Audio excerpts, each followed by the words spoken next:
Well, welcome back to the Timeline Ranch. It's a beautiful morning. Thought we'd take a look inside the well now that the pond has some water in it again. So for anyone that hasn't been following along with the channel, how the well works, I've got this pond that I've been working on for about 10 years now. A little at a time digging on it. It's about 14 feet deep currently in this area over here. I plan on taking it down to 25 feet. I built this similar to an old-fashioned well. It's 6 foot ID at the bottom. It's 21 feet deep from the top down, and then it bottlenecks to 3 foot all the way up to this top cap. There's a little access door on this side over here. There's a bed of sand and gravel that come over towards the pond. It stopped about 4 foot shy of getting all the way to the pond because at that time the pond had water in it while I was doing the lower portion of the well. So I almost tied it all the way in when I was digging on the pond last, but I ran out of time, unfortunately. The water level in the pond will put pressure in that trench, and it'll be the same height inside that well. So however much water the pond has, that's how much water I can get out of that well. And the sand and gravel act as a filter. I've got a little old-fashioned pitcher pump over there.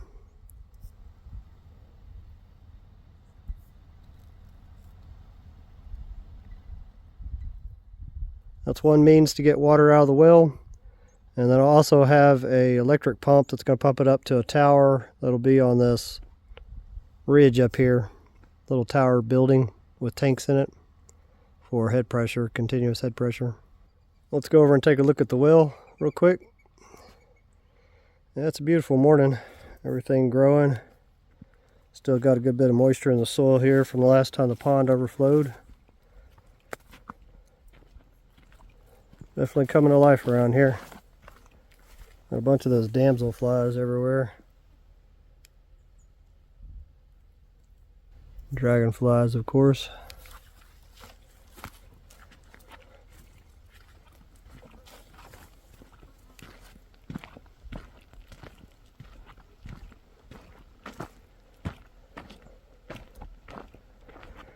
Water's got a little bit of silt in it because the kids were swimming and stirring the mud up the other day. It'll clear out if we don't get any rain for a couple months. Be able to see down a good meter, 3 feet or so.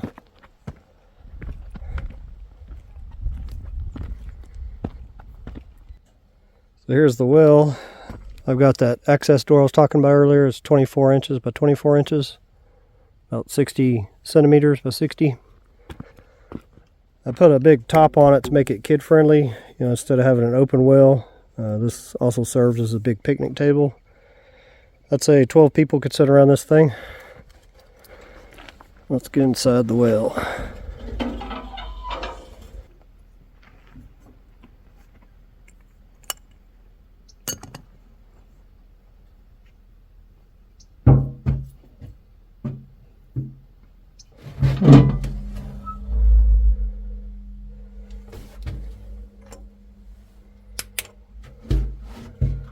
So here we are inside the well.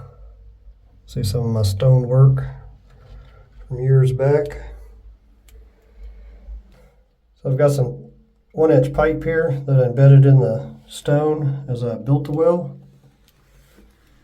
It's about 2 foot apart, about 60 centimeters, and it goes all the way down to the bottom. But where the water's at right now, I would say we're sitting at around 10 foot of water down to the bottom there. The highest it can get is 13 feet. And that's the only thing holding it back from getting higher is the outflow of the pond. So it's got a little haze on the top. This thing was completely dry last time I saw it, so it's probably just dust that floated up. It'll settle in after a while. Water's pretty clear. You can see well below the water line there, all the way down that bottom step. It's about 2 foot off the base of the well. This is the pickup for the pitcher pump. This 1.25 inch pipe right here. This is a vacuum relief. So if I open that valve, it'll let the water drain out of the tube that goes all the way to the pump. Let's take a look at the pump. real quick. Been using it a little bit this trip. Over there on that rock. If you're new to the channel and you didn't see, I cored a hole through this big old rock here. It's about 60 centimeters as well, about 2 foot tall. Took me quite a while to core through it, but it made it look nice and clean.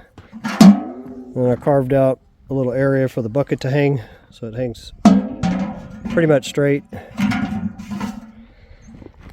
Yeah, I had to prime it a little bit and then rearrange this leather gasket on the bottom portion. It had shrank from sitting here and drying out, but it works real good now. It held the prime all night. I don't know how many days in a row it would hold the prime, probably until the leather dried out again. The water's not too bad. I had it professionally tested. It's a little high on the boron and fluoride. That's calcium fluoride, not sodium fluoride like the poison they put in your drinking water in most of the cities.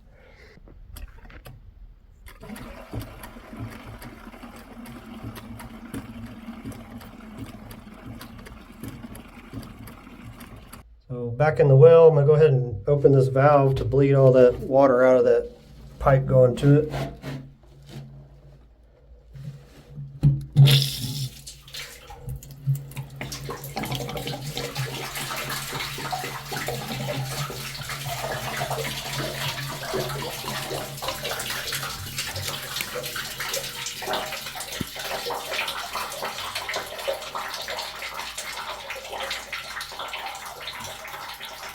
So the reason I drain this is that water will get stagnant in that pipe there, because sometimes it's 5-6 months between trips.